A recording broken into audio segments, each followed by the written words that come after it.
All right. Welcome to episode 54 of the Beer and Bullshit Show. Wow. 54.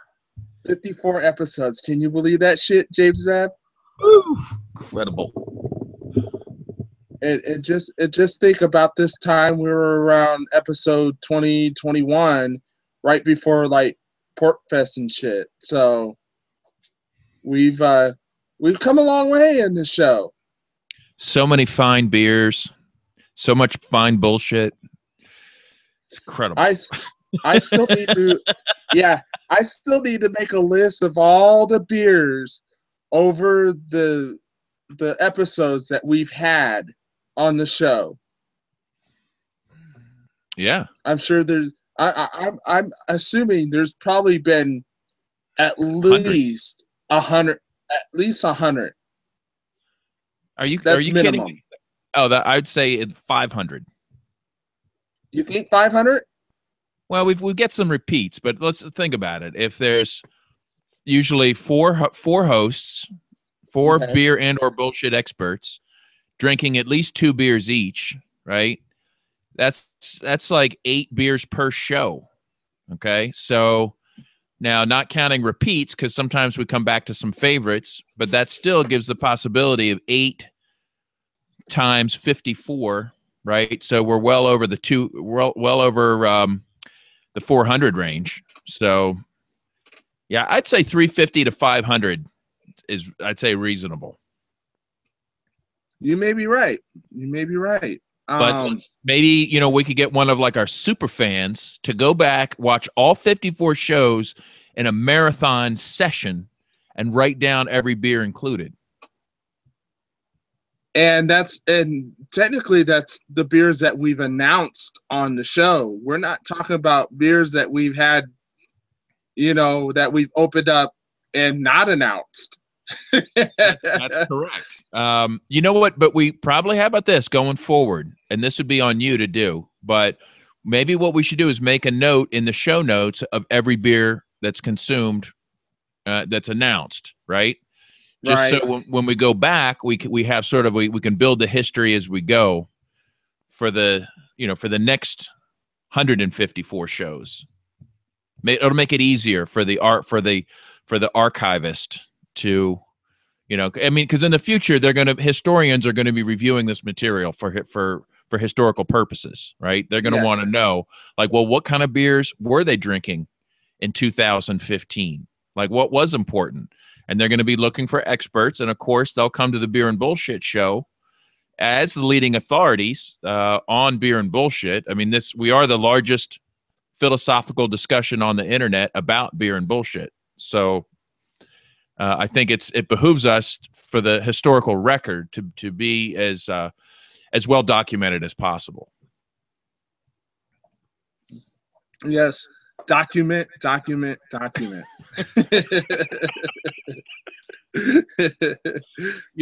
What if they said in the future, they're like, oh yeah, and they only drank Yuengling, what? No, it's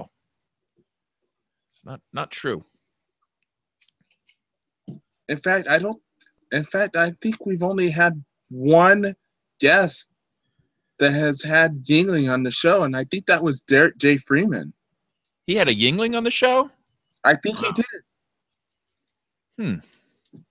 I'll have to go back to that first episode because he came on the second time, and I don't think he was really drinking anything. But the first time he came on. Why don't we invite him on for the Pork Fest show? Like we can as one of the Pork Fest celebrities.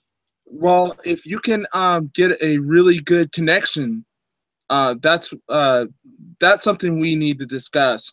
And I'm gonna have a show next week discussing, how we would need to arrange the whole Pork Fest show or whatnot.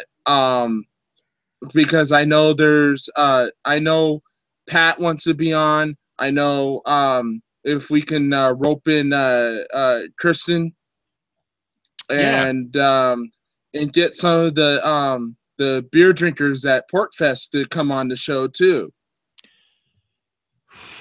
You know what? Dang, we really should have just booked this as a Pork Fest event and tried to like reserve the media room. You know, like it's pretty competitive. So, I but know. you know, in hindsight, you know, like, or you know, maybe we should work on. We can consider that for next year. But Okay. yeah, it'd be nice to have, you know, at least just a dedicated space. And the internet is what it is. So, but the other, plenty of other shows are being done from there. So I don't see why we couldn't. And if we had a media room spot, right, it means we could set up one terminal sort of, and you know, just kind of rotate through people. You know, any of our Pork Fest beer enthusiasts. Right. Especially um when we're running up against, well, right now we're kind of running up against Free Talk Live, and you know they've got first chair. So Yeah, so that would be very difficult. But maybe if we chose like a special time slot, right? Like maybe we couldn't have our usual time slot, but maybe there's a different time slot we could get. well, that maybe that's something we need to look into for next year then. Yeah, I mean, what's the earliest you would get up to drink beer? Well, I normally have Wednesdays off, so anytime's perfect for me. So 8 a.m. beer and bullshit. You know what that would do? It would really weed out the pansies, right? That's true. Like if you're willing to do beer and bullshit at 8 a.m., that means you're hardcore, right? Well, actually, that next day, I've got a show with a buddy of mine. He thought up this this concept, bourbon barrel stout and waffles show. Oh yeah. Oh man. And we're doing that at 8 a.m. Thursday morning, the day after Pork Fest show. In fact, that's what I got right here. Speaking of bourbon barrel stout, the Dragon's Milk. Why don't we just kick it right off right now? I just opened this baby. Now I've seen other people with this beer on the show, but I've never tried it before. So okay, I'm pretty stoked. And I picked up something that that I had the money for today, but I'm not going to drink it on the show today. But I was kind of waiting for the Pork Fest show to drink this particular one because many of you have had this beer and I've never had it yet. So, wow. Holy cow. This would be great with waffles or pancakes. well, he thought of it. He's been watching our show and he's like, why don't we do a bourbon barrel stout and waffle show? And I said, are you serious? And he's like, yeah, you've got the medium for it. Let's just do it. And I thought about it and I was like, yeah, that's a good idea. And now we're going to try to expand it to doing a stout and waffle fundraiser. Interesting. Sometime in January. I love it. Yeah, and I'm thinking since my heart really goes out to like the homeless community and stuff, maybe we could do a fundraiser for like the homeless people. And you could give out waffles and stout to homeless people at the same time. Yeah, well, if I'm homeless, that's what I want. Let me tell you, it's yeah, you know, well, if I was homeless too, that's what I want too. But seriously, not everybody's like us. Well, hey, right? I've never met a homeless person that wouldn't say yes to waffles and stout. Have you? I wouldn't turn it down. That's for sure. But yeah, that's we're trying to hash things out, you know, like a venue and stuff like that for that, and then all the proceeds will go for like the local homeless shelter or whatnot. So. Oh, I love it. I'll kick in some FRNs for that cause. Hell yeah. Okay. And like I said, maybe for next year for the Pork Fest show, maybe we can reserve an early time, because don't they run well, it all depends on who reserves a spot in the media room, because usually doesn't Ernie run his show like early? He's like 9 to 11 or 9 to 12, 9 to, is it 3 hours? His show might be 9 to 12. I forget if it's 2 or 3 hours. Yeah, Eastern time. Eastern time, which would be 8 to 11 here. So then we would have to move it up a little bit earlier. 7 or 6 o'clock in the morning. That's hard. That's harsh. Or a weekend. You know, the weekend. You know, might be what more. You know, there's Ernie doesn't have it. You know, there's other shows on the weekend, but I don't know. Freedom Fiends is 1 a.m. So 1 a.m. That's like Eastern? every night. Yeah. Right. So, and then Free Talk Live ends at what, 9 o'clock Eastern? Sounds about right. Or is it 10? 9 or 10, isn't it? Well, you know what I'm going to do? I'm going to make sure I get a little time with Ian, and I'll talk to Ian and be like, hey, what is the, you know, what's the scoop with the media room, and could we line up a show, and what are the windows of opportunity, right? And just let him say, well, these are your windows of opportunity. Or he might say, sorry, that's just, you know, he might just say, oh, it's for, you know, LRN only. I don't know what to say, you know. But you know what? we can always make other arrangements too. We don't need the media room, right? True. And also, well, even if we could just reserve the media room, doesn't mean that we'll be airing stuff on LRN. Well, right. But yet that it might be, you know, like his deal, his equipment, his, you know, right. What we really just need is a room people could go to, right? That's all we really need is a room. You know what? Maybe we could even use the bingo hall. I kind of thought about that too. I forgot about that room too. You know, it'd be nice if it was, you know, climate controlled, you know, and some, you know, some noise, you know, I don't, you know, whether we're being too loud or other noises, or, you know what, it doesn't matter. We're going to figure something cool out for this year. Right. And then see if we need to do better for the following year, you know, and having you there will of course make it better next year. Well, yeah, I mean, I'm in the process of, you know, searching for a new gig always. I don't want to let my talents go to waste. And hopefully I can have a better gig by this time next year, to where I can take some time off and go to PorcFest. We really would love to go back. Well, duh. I mean, come on. Exactly. I had fun back in 2012. Oh man, and you know what? It's getting bigger every year. You know, I just heard that like a couple of days ago, they only have like 20 RV sites left. Okay, which if that's true, there's a lot more people this year than ever before, because it used to be just like whole empty rows way in the back on the RV sites. Like, so if that's really that full, it's impressive, very impressive. Also, I would love to go on a beer trip with you, Jim Babb. Oh, hell yeah! Vermont, like Hills Farmstead and the Alchemist, and yeah. Oh my God, it's so much fun.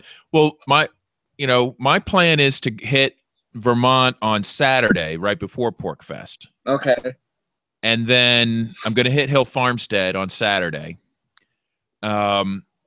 Richard Schwartz, so you know, he's staying at our campsite. He's arriving at PorcFest on Sunday. But on Monday or Wednesday, when Hill Farmstead reopens, has a tentative plan to make a beer run on Wednesday over to Hill Farmstead. So it's actually not that far. You know, you could take sort of a half day, you know, and get to Hill Farmstead at like 11 or 12 when they open up, and still be back like late afternoon at Right. PorcFest. So, yeah, I don't know what I'm going to be able to score. I mean, Hill Farmstead looks positive, and I currently on the website it's a 5 growler limit per person instead of 3. Oh, they upped it to 5 this year. Well, at least currently it probably fluctuates with the supply. So, fingers crossed, So that's 5 for me, 5 for Christina, 5 for Dorothy, 5 for Violet. That will be pretty good. All right. Let's see. Something's happening on my Google Hangout thing. It says missed call from Ruby. How's that happen? Maybe resend Ruby or invite or something. What was that? I see. Ruby says can't get in. What's up? I sent them. I re-invited everybody. Hold on a second.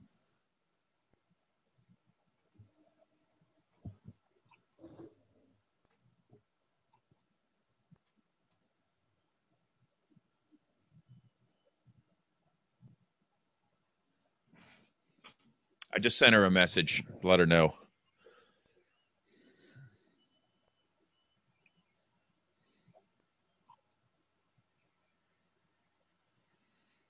Invite was sent. It should have. You know how it's weird with Google Hangouts?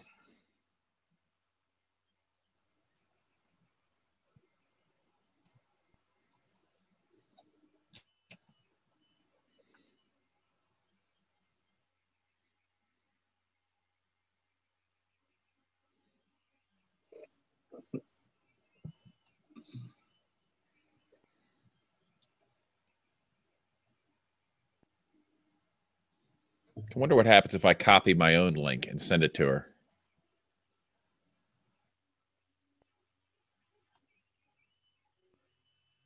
I can't even. I don't know. I've been using Fiend Phone to do the fiends with, which is pretty cool, I must say. It's a lot more functional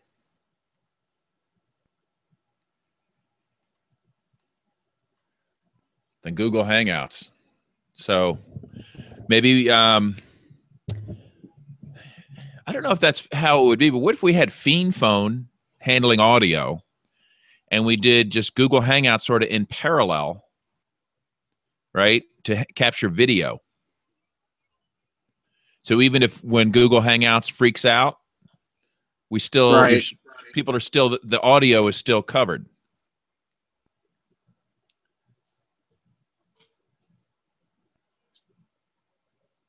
Did you resend her the invite?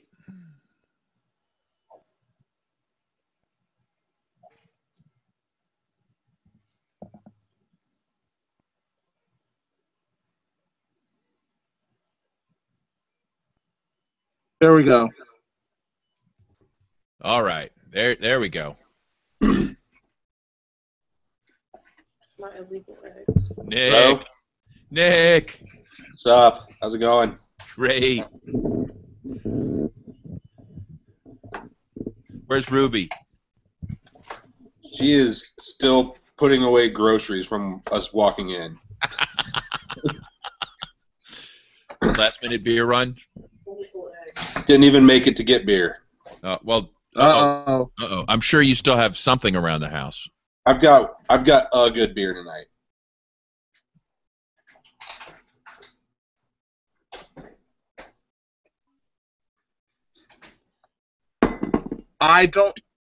Hey, Jim Bab, I don't know if you saw that one of my Facebook friends bought a beer using Bitcoin. I've bought beer with Bitcoin before. At a brewery up in Michigan. Nice. So I posted his picture or whatever on the Beer and Bullshit. I thought it was interesting. I also have a buddy who's trying to get me into this takeoff of Bitcoin called OneCoin. Don't know it, but It's supposed to be like a offshoot or like a competing currency with Bitcoin. excellent. I mean, you can't deny we're all in favor of competing currencies. Of course.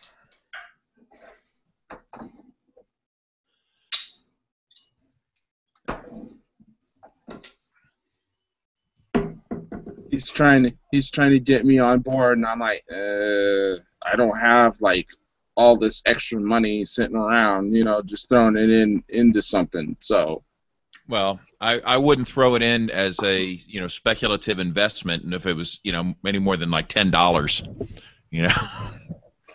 there's a ton of these alternative coins out there. It's hard for me to evaluate their the value of them. Right. Just kind of seems like Bitcoin's so far ahead that I'm not sure what could be, would have a better chance of being adopted. Right. Fedcoin. Bedcoin? Yeah. Backed by the full faith in government, full faith in whatever of the United States government. Oh, Fedcoin. Yeah. I thought you said Bedcoin. Oh no. It's consistent. It's consistent with the nap.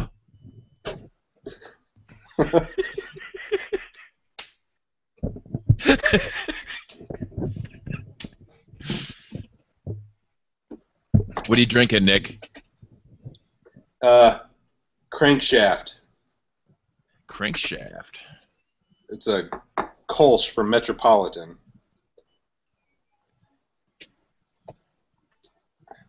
Oh, this is the good beer that we got though. It's by the brewery. the brewery, Yes. and it's called Trade Winds. It's a triple Belgian style ale brewed with Thai basil. Yeah. How bad could it be? No, I've had it before. It's fucking awesome. Like somebody put basil in my triple Belgian, I'd still drink it. It's Sure, really why good. not? I love basil, so I don't know. Who knows? It's it's Belgian, so this one's a sour. I honestly couldn't even taste the basil, but Wait, it's a Belgian sour? yeah, Is that a real Belgian style, or is it just Belgian yeast in a sour beer? oh no, Belgians do tons of sours, like Okay. the Trappist stuff. I'm not an expert on Belgians or sours, so Me either, but I love sours, and Okay. I've had I don't know, maybe 40 or 50 of them. every once in a while, if I'm with somebody and they're drinking one, I'll try it, and it's always interesting, but it's not my thing, This is the sour beer time of year for me. I love it.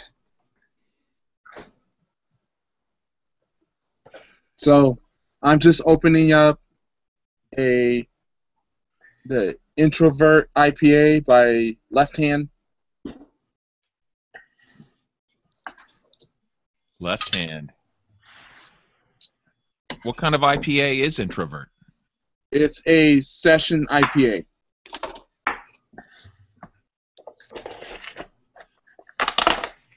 I'm drinking a Session Imperial Bourbon Barrel Aged Stout. It's only 11%. Dragon's Milk. Is Not bad. that reserve or is the regular Dragon's Milk? It doesn't say reserve. I guess it's just regular. And I bought it on the shelf at a store. So I like that beer. It's good. it's kind of sweet. You know what? I realize this should probably be aged. It's 2015. It probably would be good just to let it sit for a couple of years. And I have a couple from 2013 in the basement, and I have two from last year that are the reserve. One of them is God, what was it? Raspberry. So it's infused with raspberry, and then the other one is Dragon's Milk Ancho Chili, bourbon barrel aged chili beer. Now that's the one I want. Yeah, I want to try that. I know you like chili beers. Yep. This is a little sweeter than I prefer it to be. It just makes me think that there's a lot of sugars that could have been converted to nutritious alcohol that were not. Right? Like, I don't want a lot of just plain sugar in there. Turn it into alcohol so I can use it. That Dragon's Milk here in Springfield just flies off the shelf. Every time I go in to look for it, it's gone. So I know I've seen you guys. Somebody on the show has had it before. Nick, was it you or Chris? Was it you? Okay. I've had it several times on here. Because when I saw it, I'm like, "What?" It's strangely familiar to me, but I had never tried it. So It is sweet. this is it's 2015 variety. So it says vintage 2015 on the back. If you see any of the reserves ever, you should just grab it because it's guaranteed to be good. I think I got this at like Wegmans grocery store. I think. So. Yeah, it's like mass produced, and it's there's a story about the barrels they use. What does it come from?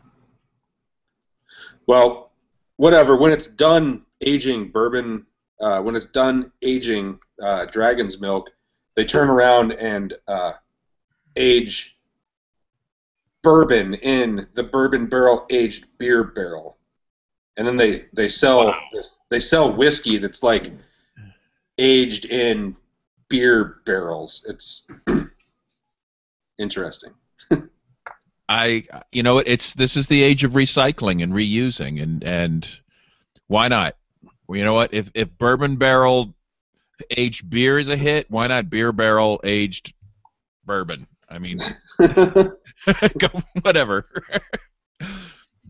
I guess I'm not sure how that would come through in the bourbon flavor, but I haven't had it yet. The bottle's like $40. I'll buy one someday. I don't drink bourbon normally, so, but I do like the just a hint of bourbon flavor in in bourbon barrel aged beers. So, I don't know. It's like, once again, just wonderful to see such creativity in the marketplace. People still trying new things. Nobody needs 28 different flavors of beer. You know what? Wouldn't it be people starving? Wouldn't it be funny if Bernie had said that, after getting the endorsement of The Alchemist, like.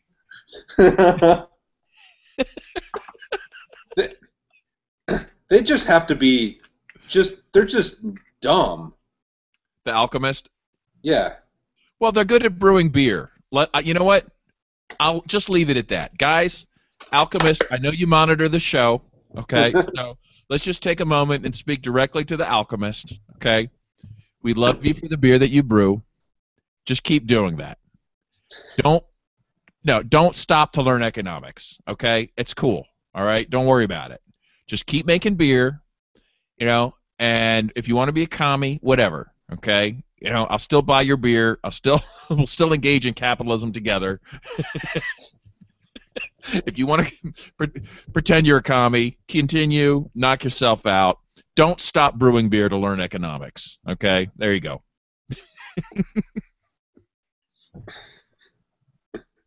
Sounds good to me. But they maybe that's why they run out of Alchemist. They run out of Heady Topper every day, right?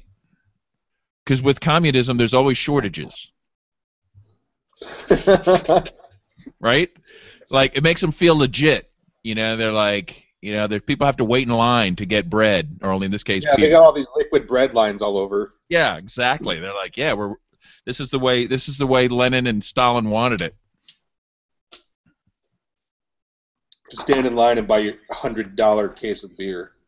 Well, you know what? We should demand it, though, for free, right? Like, the Soviets didn't charge you. After you waited in the bread line, did you get free bread?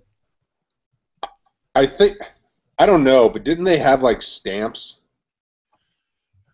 Like to get your like a Coupons? ration. Like here's your Yeah. ration. Yeah. Yeah, we should each get like a Heady Topper ration stamp. And then we go wait in a line and redeem that for our daily quotient. And there could be like a central authority figure that determines how much Heady Topper each of us needs to survive. I'm thinking maybe just, you know what, I'm not greedy. I'm thinking a 4-pack per person per day.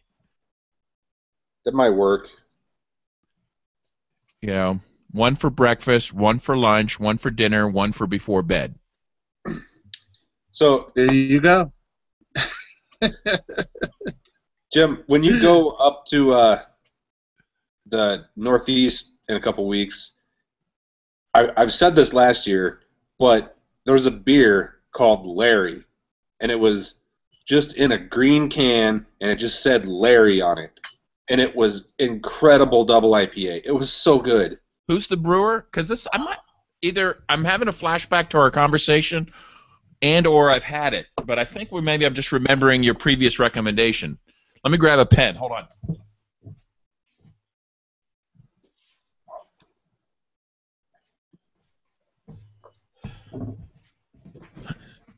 Larry. Okay. Do you remember? Is it from Massachusetts? Oh, it might have been. This computer is not cooperating. I can't even search to find out. All right. I'll do it as we talk. But So I found it in like it was a liquor store, and it had a sign up that said Heady Topper, and I was like, oh, I'm like opening the cooler, and then I close the cooler again and look at the sign closer, and it says in small print, if you're looking for Heady Topper, we don't have any, but try Larry instead. So I did. you know, there's plenty to compete with Heady Topper. There's no denying that. Oh, no doubt. No doubt. Yeah, it's Wachusett Brewing Company. Larry Imperial IPA. I thought it was really good. Like there's a really popular one on my Beer Traders group that says it's supposedly better than Heady Topper or Pliny the Elder. It's called Sip of Sunshine. From Lawson's Finest Liquids. Yep. Right. Well, I just had that on the last show. Yeah, I remember. Okay. So yeah, I mean that's another well sought out beer on the Beer Traders group. But you know, it's like they don't have a retail outlet of their own. So it's another one of these ones where you're like, all right, where's the delivery truck today? Find the right line to be in. You know, like, come on. You know, I just want to go somewhere, at least to have one place to go and wait in line. Not like wonder, okay, it's Thursday, which line do I wait in? Where do I go? What time do I have to be? You know, it's just so random. Like, makes it very difficult for an out-of-towner who's only you got one day to buy beer. You know, I don't want to guess where to go. And it's usually not even one day. It might be like 3 hours. Right, but you know, you might not know. Like with the Heady Topper, last time I was there, they're like, okay, well, our truck comes today. Well, what time? Well, I think it usually comes around 11. You know. Okay. I think I got there at like 1, and there was already like 50 or 60 people in line, and we waited over an hour for the truck to get there at like 2 or 2:30. You know, it was all fine, you know, but if the truck had got there at 11, I might not have got any beer. You know, I don't know. Yeah. But hey, that's what you get when your product is that in demand. And Lawson's Finest Liquids is in that category, but I'm going to find some of these smaller up-and-coming breweries up there, because I'll bet you the quality, like one of the ones I went to last year was Rock Art Brewery, and it was really good. We went in, we showed up like half an hour before closing. There was nobody else there. Maybe one other customer. We sat down. We were able to try 8 beers immediately, fill some growlers, and get some bottles to go. No hassle, no line, no pretentious, like just Right. just some kick-ass beer, and they're kind of out of the way, but I bet you there's other places that are like that as well, where the quality and the tradition of Vermont brewing is present, but they just don't have the same hype. In less than 2 weeks, I taken a little vacation. Okay. Don't worry, I'll be back at the ranch by the Portfetch show. I'm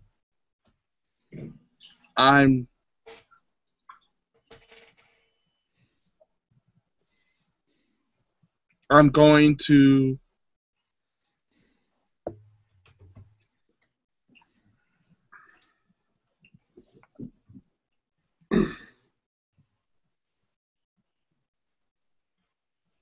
Three Floyds. Yeah, Three Floyds. Right. I'm going to Three Floyds, and I've got a couple of my buddies that are like, "Oh, you're going to Three Floyds? Here, I'll give you some money for you to get me a couple a case of stuff too." So I'm making beer runs for a couple of buddies of mine too. Nice. I need to get up there. It's so close. Oh, I know. And you're only 45 minutes away from me. So, yep, we're gonna go up there first, and then we're gonna go visit my daughter, and then head back. So, I might try and take a Tuesday off, because that's when they get theirs. I'm told that it's either Tuesday or Wednesday or sometimes Thursday when they have their zombie dust available. It's Wednesday. It's Wednesday? It's Wednesday.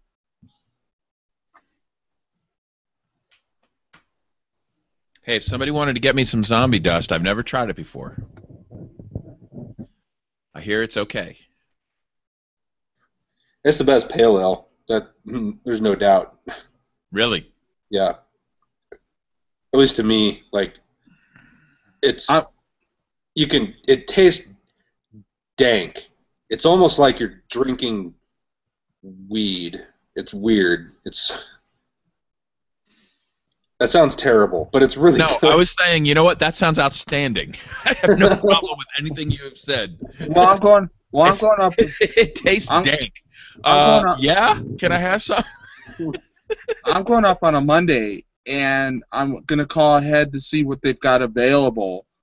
And I'm just going to pick up, what I can. I'll have other opportunities to go back up there to pick up what I want, but what I really want is the gumball head, and I'm going to grab me a case of that, and if I have any extra money, I'm going to grab, like, a 6-pack of this or a 6-pack of that or something, so. The one beer that I had from there that really didn't impress me at all was Yum Yum. Oh, the Yum Yum? Yeah, it's just boring. Yeah. What style is that? Boring. I don't even know. I was like, oh, this just tastes like beer. Let me look. So I'm gonna call sometime next week to see what they've got available, because I don't want to go up there on Monday and then they don't have anything. So they have it on their terrible website if you can find it. Yeah, that you would think a very popular brewery like Three Floyds would have at least a better website. It's terrible. They need to invest in their website. But why? Why would they need to invest in their website? To help them sell more beer? It sounds like they're already selling all they can sell. It's so Embarrassing. It's different. It's like it's not like it's from 1996. It's like from I don't know 2010, trying to be like it was from 1996, but with newer tech. It's got like what would a proper website cost them? I'm sure that someone would do it for them for free. Well, I'm thinking somebody would do it for beer. Beer. But how much beer is the question? A case a week. For how long? Yes. Forever? Just to keep it, just to maintain the website? Just to maintain the website. So a case is like $40. Why not?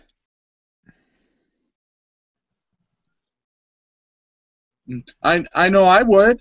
If someone approached me and say, hey, I want you to maintain my website. And I'm like, okay, like a microbrewery and stuff. And they're like, we'll give you a case of beer a week. At least I'm guaranteed a case of fucking beer a week. You know what? It might be even cheaper for them to give you like a sixtel, right? Because you don't have the expense of the packaging and the labeling and the bottles and the.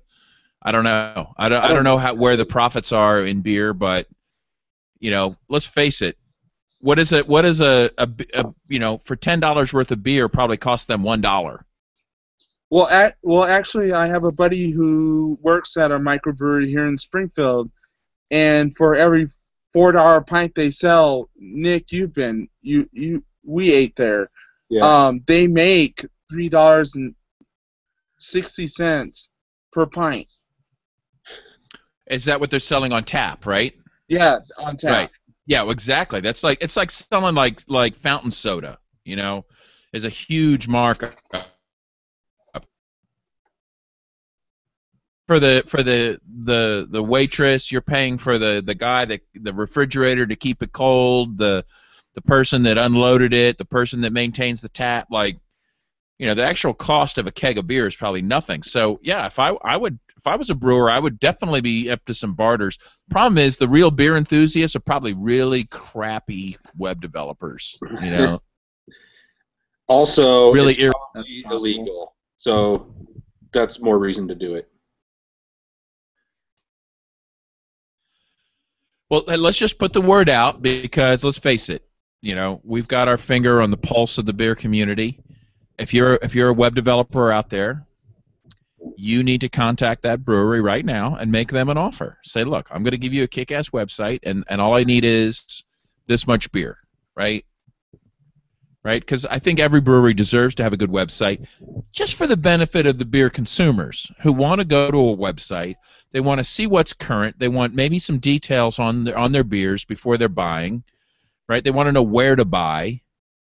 But that's about it, right? Like, go to the website, show me the beers, show me ingredients would be nice. Give me some, if I want to see a little background. If you have a brew pub, that's like more of a restaurant style website. A schedule of like when you're brewing different things. Yeah, give me, you know, The Alchemist has a blog, which is kind of cool. They at least will, you know, you can find out about events that you can find out about special beers they're making. You can find out about Bernie Sanders. Like, their website is so odd that it's got to be intentional. You can't just maybe that's where they're at. They're like, look, this is our retro. It's a retro thing, you know. I don't even know if retro. It's just bad. It's like somebody took a PowerPoint presentation and turned it into a website that moves.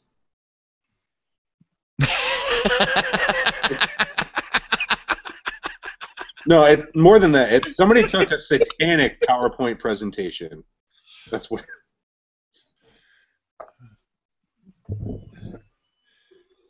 I'm telling you, this Dragon's Milk, it is kicking my ass. For a session imperial, you know, I think we should definitely coin that term, session imperial, right? It's a session imperial milk stout, you know, bourbon barrel. Is it a milk stout? Well, no, it's Dragon's Milk. So, okay. But it's I don't know what would make it a milk stout. I mean, even I milk think stouts don't actually have milk in them, do they? No, Yeah, but they do. They have well, it's they have it's lactose. got lactose, right? Oh, okay.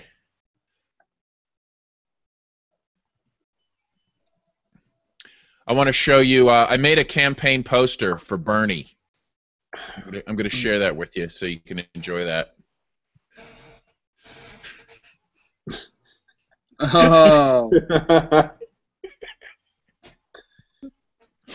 Do you think he'd hire me? Do you think, you know, I figure if I just show him how good I am, do some work for him, you know. You know what I should add? I should add sweat stains to those guys holding up their arms with the little red book.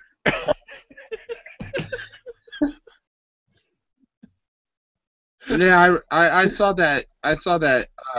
Article about, why should we have so many deodorant? I was just like, really? Choices.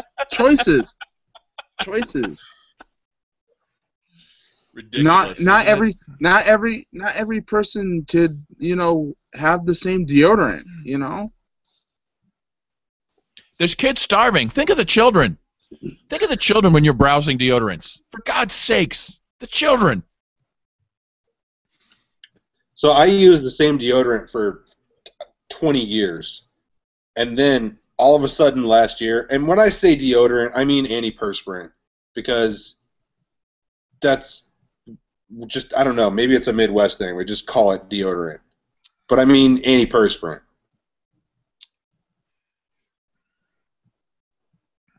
Just stopped, like my body chemistry changed or something. So I seriously had to try 7 or 8 more until I found one that worked. Really? So the one you were using stopped working? Yeah, for me. The one I had been using one that started burning my armpits. Like they must have changed the recipe or something, and it like put more alcohol in it because all of a sudden my armpits are burning. I'm like, you're out. That's what happened. That's what happened to me too, Jim Bab. That same thing happened to me. Like, okay, so I used Ban forever because it was the only thing that worked. And then I tried all these other ones, and I finally found one that worked. And I used it for about 9 months, and then all of a sudden, it just started, like, making – it looked kind of like ringworm under my arm, but it was clearly exactly where I smeared the deodorant. And just by chance, I went back to Ban, and it works again. So – thank God. You know, maybe we should consider. You know what? Let's consider some new sponsors for the show. Like, why not? Why not Ban? Why not Old Spice? Why not? I'm using the one I'm using is the Arm & Hammer. It's yellow. I don't know what it is. It's yellow. It doesn't burn. Here's my endorsement. Okay, an Arm & Hammer legal team. I know you're watching because you monitor the show. It doesn't burn my pits. I remember to use it. My pits don't stink. Bernie Sanders uses sickle and hammer.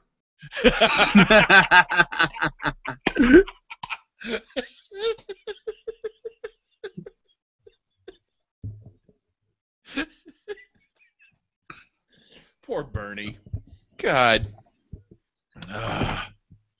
Actually, he's in Vermont. He probably just uses like maple leaves. Maple syrup. Yeah, maple syrup. Put it in like a roll-on.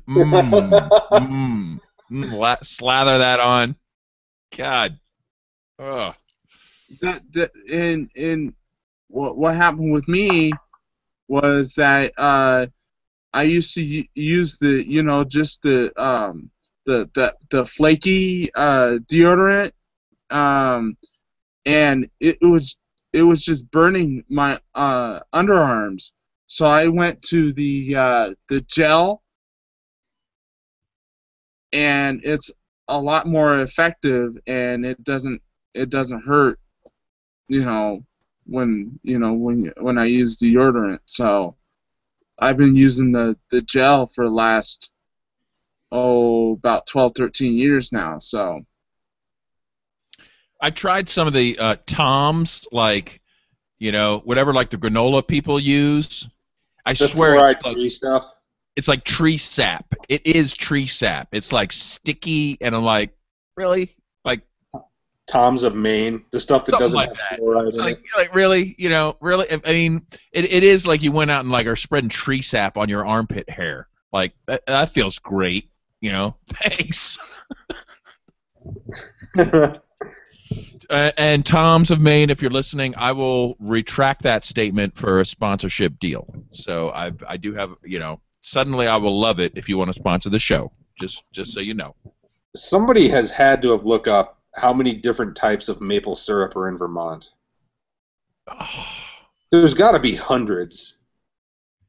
And it's, yeah, I mean, and kids are starving? Really? Dude, there's more than like 26 kinds of taco shells at, you know, at the grocery store. I mean, and they still don't have the one I want half the time. You know, like I'm such a fickle capitalist consumer. I'm like, only 26 kinds of taco shells? You bastards. I'm never shopping here again. They should have like a single type of car. They could call it like the people's car, or like like a Volkswagen, or like yeah. You know, hey, you laugh, but half the people in Vermont are probably driving those. The other half are driving Subarus. Yeah, they don't make an all-wheel drive Prius yet. I don't think they drive Priuses in Vermont. I don't know. I you know, they'd probably love it, but I think if you live in Vermont, you still have to like drive some long distances between, you know, between cities. It's still very rural. I don't think a Prius is going to get you out to the farm and back very well. Maybe I'm wrong. Go like 400 miles on a tank of gas. Does it go 400 miles on a tank? Yeah, it's a hybrid. I know, but I figured the gas tank is like, you know, like 2 gallons. I think it's. I might be totally wrong, but one of my old bosses had one, and I think it had an 8-gallon tank in it, and it would go 400 miles. Nice. 16. It had a 16-gallon. Whatever. Doesn't matter. I'm not buying one. All right. I opened up another beer. Lagunitas Maximus. Maximus. One of my old favorites. Maximus. Could you fix some good glasses? Give me your honest opinion about Maximus. I want to hear like a fresh review of this beer. Okay. Nick, before you logged on, Chris and I were talking about like how many beers have been announced on this show that we've consumed. We're trying to estimate the numbers, and I said somewhere between 350 and 500 beers probably. We've got 54 shows, you know, 4 or 5 people per show, drinking 1 or 2 beers or more per show, with some repeats. Yeah. What do you think? I usually have different beers every time. Right. And for a long time, I would go through a mix of 6 on the show. So, yeah, but you know, sometimes, like for instance, I'm having a beer that you've had previously, so there's going to be some overlap. But what's your guess? It's just a total number of beers. And we're not talking about beers that have been repeated. We're just talking about beers in general. I would say that I've easily had 100 unique beers. In 54 shows, only 100? I didn't do 54 shows. Well, he didn't do 54. You've done 45. Between 40 and 45, yeah. Yeah. If you have 3 unique beers per show times 40 shows, you know, that's 120 right there. Right. And that's just you, right? And I had ciders. Oh, and Ruby's probably had. She's had 27 different ciders just this month. Where is Ruby? Come on, Ruby. Show your face. Show your face. Show your face. She's starving. She's making cheese grits. I don't know what the hell she's making. Grits. You know, according to what was it, some preacher or whatever, that might turn into homosexuality. I thought it like shrinks your balls or something. I forget. Well, Makes you gay? makes you gay. 1950s gay or current gay? Give me the bottle.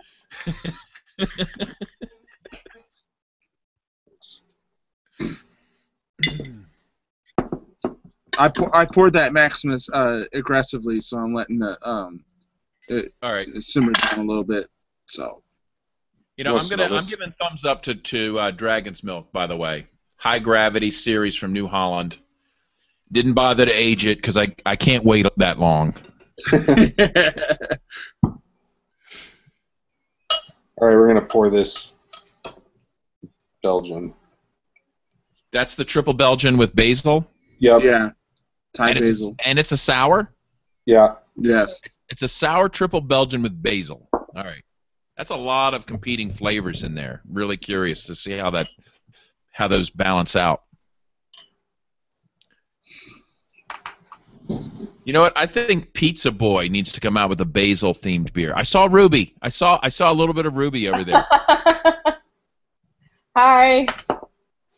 Hey, Ruby. I don't feel very attractive tonight. We went swimming earlier, and I'm tired. I worked all day. It was like who cares? Oh, by the way, we're looking at Nick. All right, come on. There you go. We're looking at Bernie Sanders' deodorant poster. Oh, sorry. I mean, hey, Nick. Yeah. If you guys are interested in doing what you guys did last year during the summer, the Down Home Festival is August 8th and 9th here in Springfield, just like last year. That sounds sweet. If you're interested, let me know. Okay. We might do that again. That was a lot of fun. It was fun, and with situations different this year, we'll be able to spend a little bit more time with y'all this year. Yeah.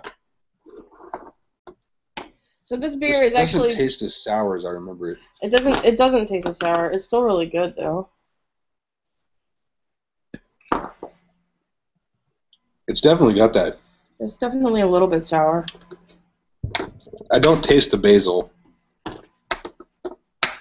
that's a shame. Yeah. Well, you got some. I mean, with the triple Belgian and the sour, those are some very strong flavors. So it's really tasty. Strong competing flavors. I'd almost like to see like a Pilsner with a touch of basil, and drink it with pizza. Ooh. Mmm. Have you ever had a red beer? Sure.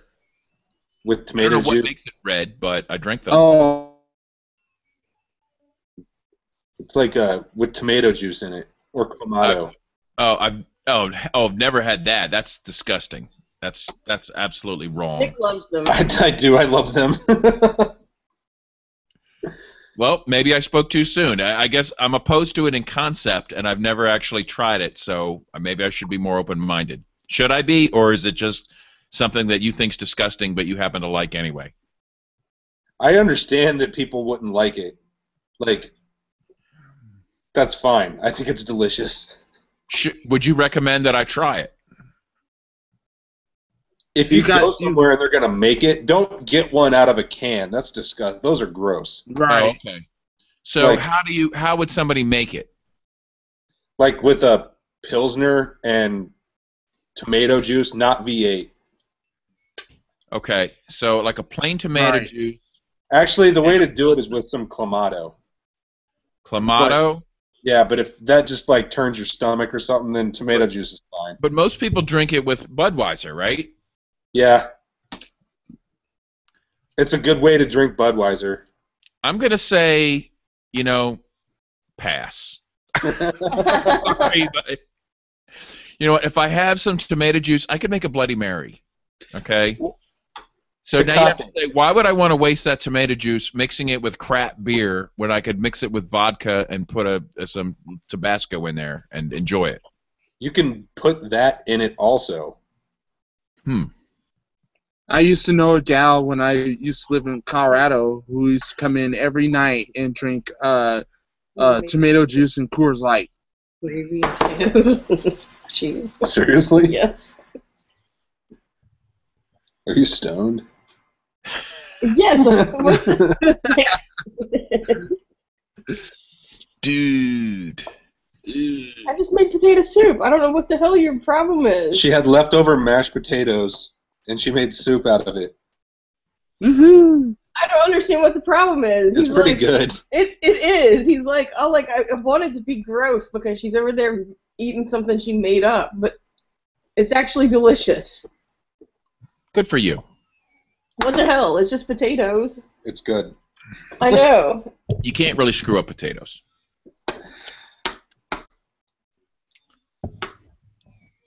You want more of it? No, don't you? I'm full. I was just thinking red beer with basil in it with pizza. How about just good beer with pizza? Like, is that so bad that you need to somehow improve upon that combination, that time-tested combination? Probably not. No.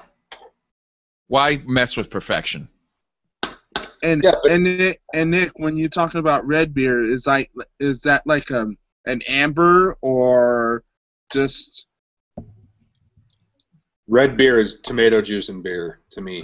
Yeah, to me, I was thinking of like a red, like a red ale, like a red. Right, like an amber, right? Like a red. I mean, there's beers that are called reds, like. They call them that, but they're not red. They're like just a. They're more of like a dark brown. orange. Yeah. They're burnt sienna. Ooh. It's nice to have an artist around occasionally. Yeah. Yeah.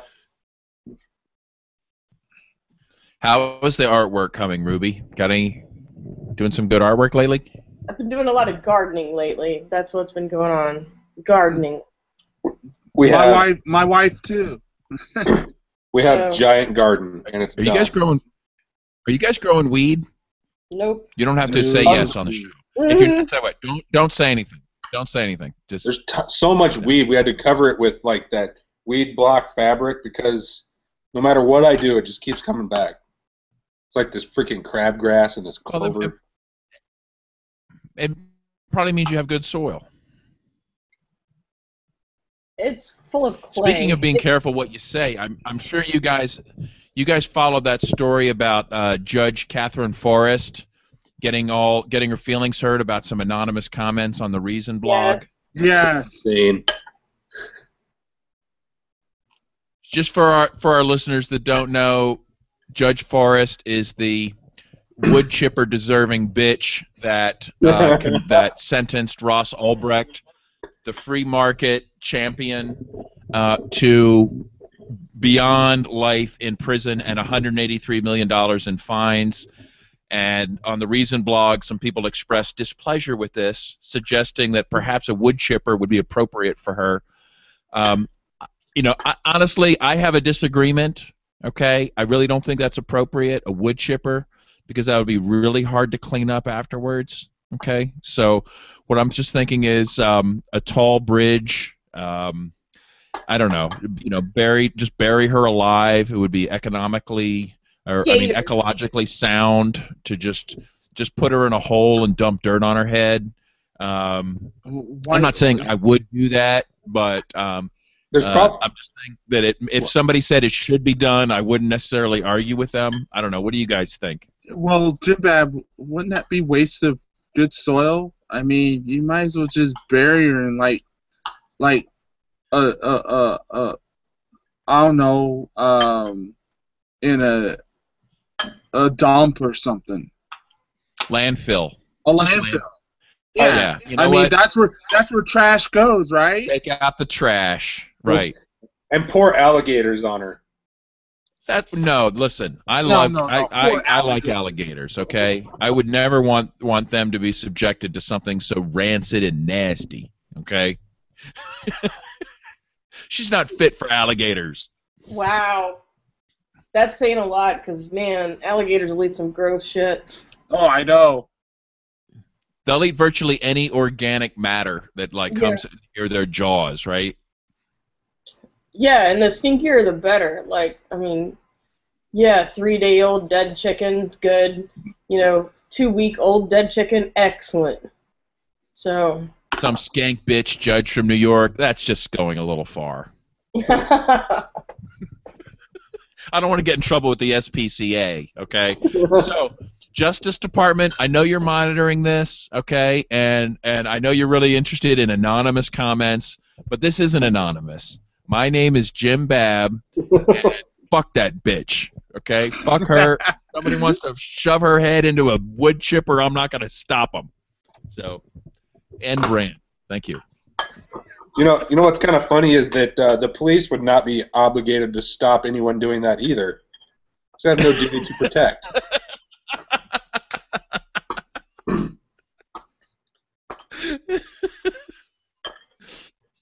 Fucking Judge Forrest. What a skank bitch monster. Seriously. I mean, I'm no friend of any judge, but man, on the scale of judges, she is despicable. Oh. Anyway. I loved your name for her. It was the best name ever. Forrest Grump? Yes. That's pretty awesome.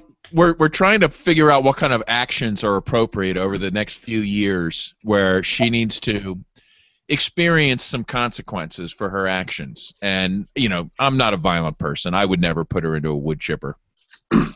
But I would talk to her neighbors about what's going on. I would show up at her church on Sunday. I would I might come up with all kinds of interesting ways to just make her feel slightly uncomfortable, at least. That's probably all I could ever do. Well, she deserves that at least. If I could continuously pamphlet every single court case she has, that would be wonderful. Do you think if I call over to the courthouse and say, I want to know every trial that Judge Forrest is going to be presiding over, would that trigger like a call to the police, or would they give me the information, or would they assume I'm just another one of these like wood chipper people that are like coming after her? You could change your name to Chip Woods and and file it in her district so that she can oversee that legal name change. This is Chip Woods. Yes. Calling for Forrest Grump. I mean, Judge Forrest.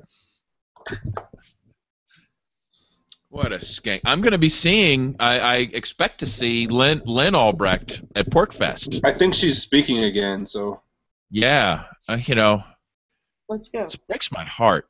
I'm just kidding. I don't know what to say to her. I'll just give her a hug, and that's all I can do. I mean, I don't know. There's just nothing to be said at this point. Except, where's the wood chipper? Fuck. Some like Shawshank Redemption here. Hey, do you guys think Reason is gonna cough up the logs and stuff? Do you think they already have? I thought they already had.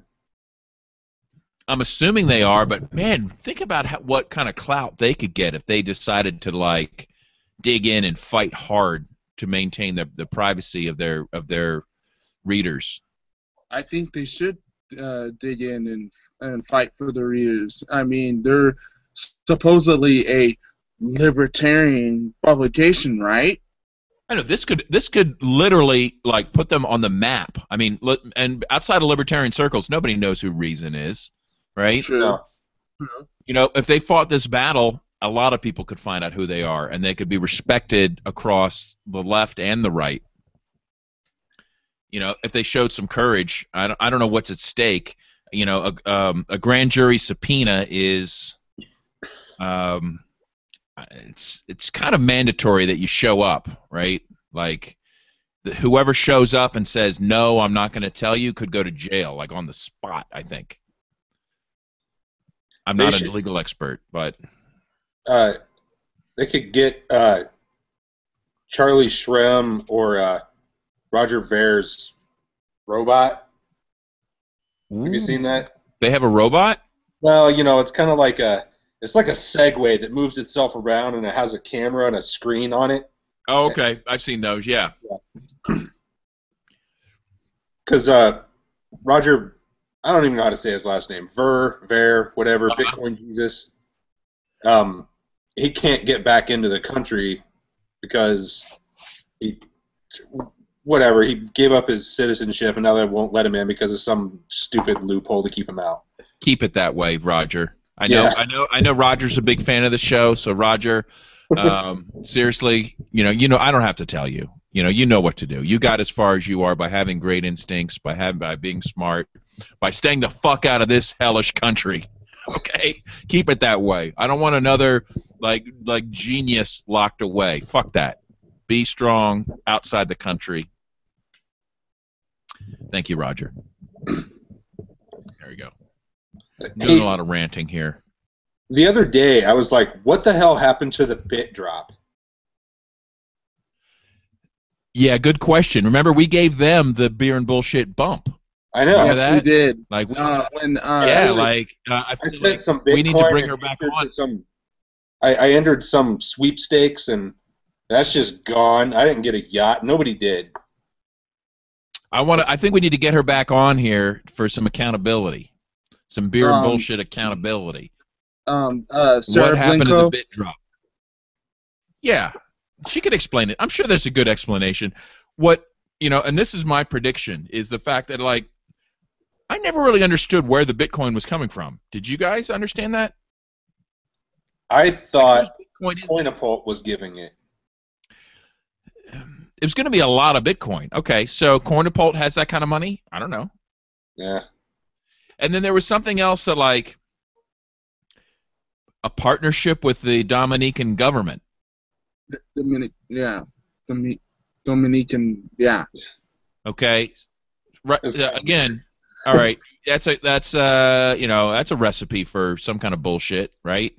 You have to partner with the government, right? It's like a public-private partnership, right? Like, that sounds like Mussolini would approve. So anyway, but I really liked Sarah, and I think she's really awesome, and she deserves a chance to sort of like update us on what happened with that. And I want my .00 whatever one Bitcoin back. With interest.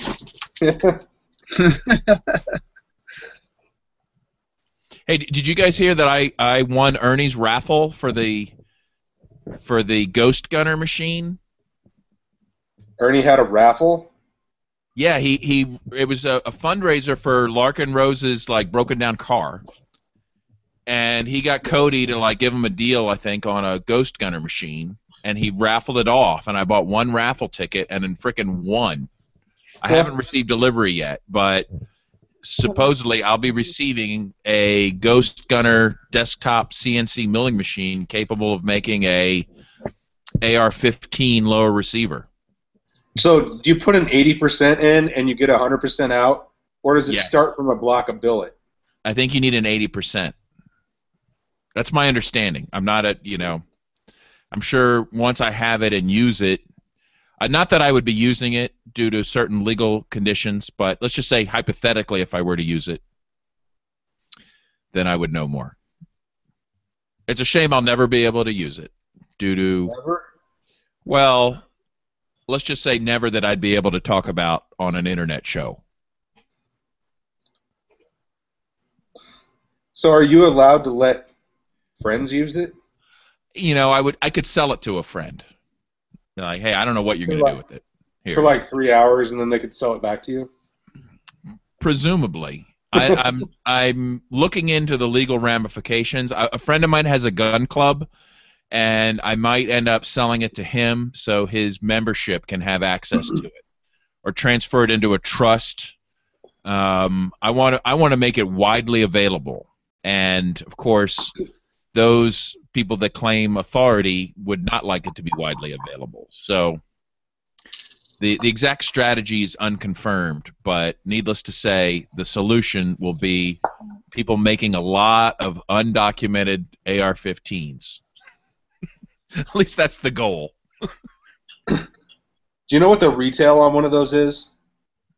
He was selling them for $1,500, but they were all sold out like immediately. So I don't know if you actually have one and try to sell it, what you could get for it. You know, I don't know. I'd sell it to like a drug gang or ISIS or I don't know who needs it, but, but I would. I don't care.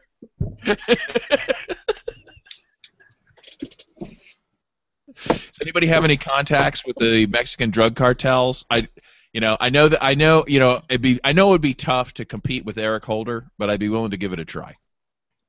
Well, isn't there a fiend in Mexico City? Yes, there is. Yeah, ask him. Yeah, he could hook me up. Like I'm sure you know some of the.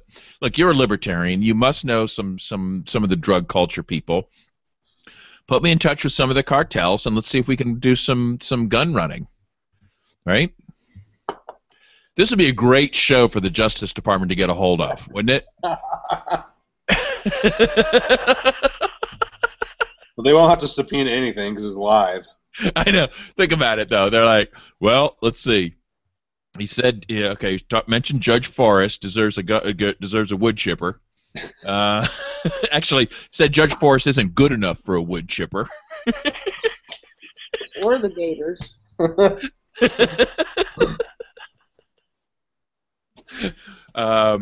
Yeah, said he wants to give unregistered weapons to ISIS and certain drug cartels in Mexico. Yeah, I'm all for that. So I know Jim Feds, and he is not into deforestation.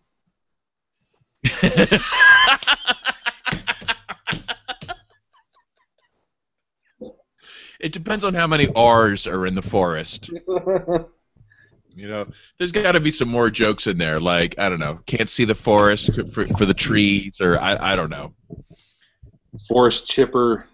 There was some song in the 80s called Feed the Trees. Clear cut that forest. There's Ruby. Miss you, Ruby. Hardly see you at all anymore. You know, like, I don't know. Bum, you're not coming to PorcFest. I'm sad, and I'm not. I'm not going to miss the hill. What hill? What hill? The hill. The whole fucking thing. Was it that much of a hill for you? She's short. It's downhill one way. It's an uphill to the bathroom. Do you know how much I have to pee? I really, really, really got fed up with the water and toilet situation last year. Dude, did you see? I saw a picture of the shower trailer they're bringing in this time. They're bringing in outside showers. Well, had they announced that 6 months ago, then I probably would be going. That's not toilets, though. Yeah.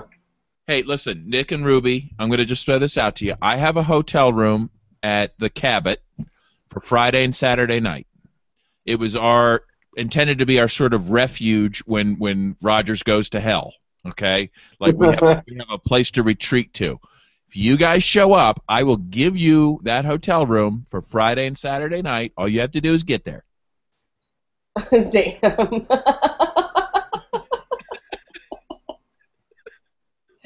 Now Nick's like, how do we make that happen?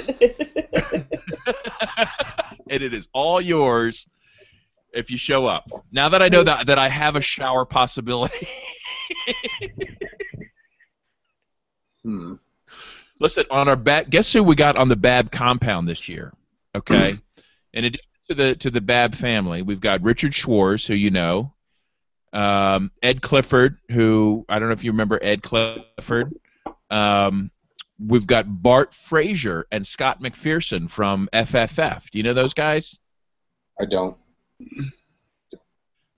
I don't know Scott McPherson personally, but I know Bart and super cool dudes. I guess Scott lives in Virginia. I'm not sure. I know Bart's down there with the FFF guys. We got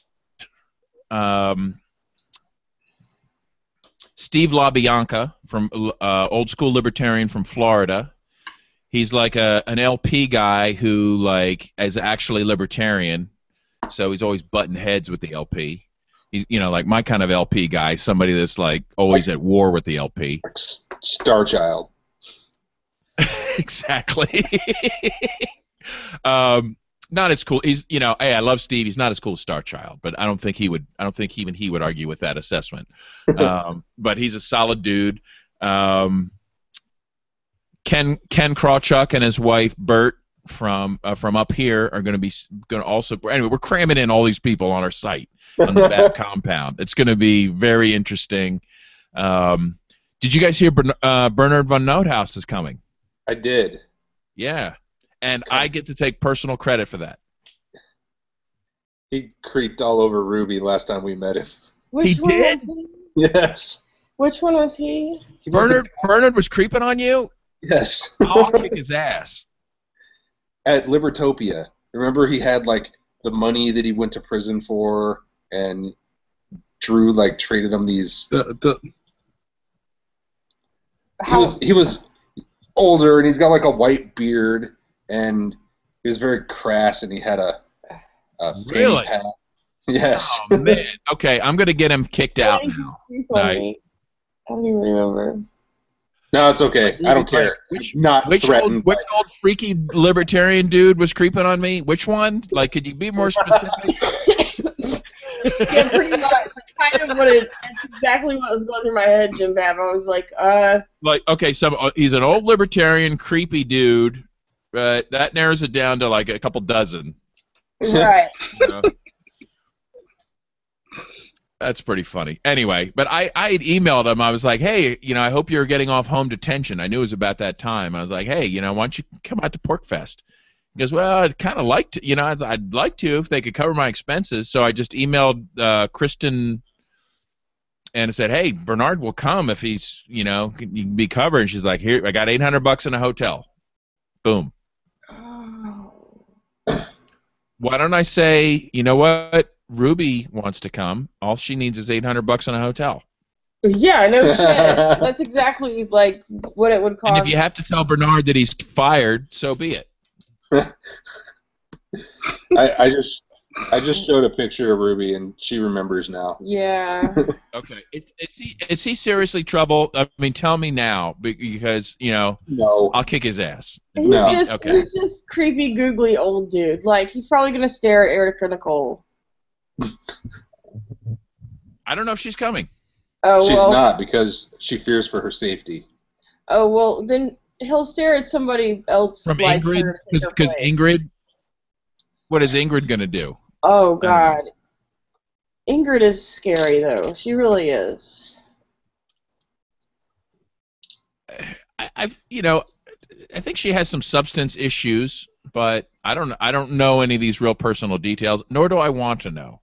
I don't care either. She's just, like, not somebody I would ever choose to associate with because it's a little out of my league of... I just remember when she was on that thing, like 3 or 4 years ago, dressed up as, like, Uncle Sam. It was the most insane thing ever. On the roast panel for Molyneux, and she was just shit-faced. Yes. She was so shit-faced. That's how I'll always think of her. Yes, like that is girl, her to me. Like they let on stage. How did she get that gig anyway? I don't know. Yeah, well, I think that's probably how she lives her life. I think that's a lot less of that's a lot less of a weekend thing for her than it is an everyday thing. I think she probably lives like that. So well, anyway, this isn't a gossip show. No, it's not. I don't know. I don't want anything to do with her. So. Yeah. Okay. Well, and fair enough. You know what? Hey, you know what? If she shows up, I'm going to make sure Bernard meets her. Yes. Okay. right? There's a solution for all of these issues. That would be awesome. Hey, Bernard, I hear she likes older guys. Yeah, that would work.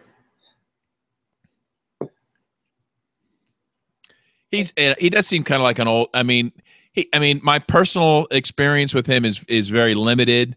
It's kind of funny. It was around like, I don't know if it was 2010 or 11 or something like that. Somehow, I don't even know how this happened, but I got an email from him, and he said he wanted to be on Judge Napolitano's show, Freedom Watch, okay, at the time. And I'm thinking, like, I don't know why you're asking me, but let me see what I can do. So I got him booked on Freedom Watch. I'm like, turns out I can do that. Yes, I can. You know, regardless of the fact that I have no business doing it or any experience or personal connection. I'm like, I just looked up the email address, and I think it was Austin Peterson or whatever, you know. And we're like, all right, I got you booked on Freedom Watch. He's like, oh, thanks. You know, what else can we do? I'm like, I don't know. Let me look. And I started booking it. I booked a handful of additional interviews for him at the time. Like, I'm like, okay. You know, and yeah, hey, this is a message to our audience out there. Ask me to do shit. You never know if I can do it, right? Like, no job is too big or too small, okay? I can, you know. Anyway, I lined him up with some stuff and got him some interviews. And I feel personally responsible. I don't know if you remember, who's that skanky lesbian from MSNBC? Rachel Maddow. Rachel Maddow. Okay. I think I'm personally responsible for a hit piece that she did on him. I'm going to take personal credit for that because I was like, you know, the conservative people are running with this story, but I really wanted the liberals to run with his story. Okay. So I'm like, so I contacted the Rachel Maddow show and I got no response. Okay. They didn't respond to it. But it was maybe a month later, she came out with this video, okay? And it was a hit piece, referred to him as this crazy right-wing lunatic who has his own Confederate currency, and how this is like, basically it's racist and like completely off-the-wall hit piece, like on Bernard, okay? Like throwing him in with a bunch of other like right-wing retards. Okay. And I don't see how she would have known about him if I hadn't like planted that seed. So I'll have to Google that around and see if I can find that video again. It's so, I mean, on one level it's infuriating, but then when you realize like what her significance is, you just laugh at it, right? It's because it's fucking Rachel Maddow, like complete, like establishment sellout bitch shill from, like if she hates you, you're definitely doing something right. Like I would love to be condemned by Rachel Maddow. I would put that on my resume, like as I'm not gonna say lifetime achievement because she's not that important, but it would be better than than Whoopi Goldberg. Okay, like. It's my next level up of condemnation that I'm working on.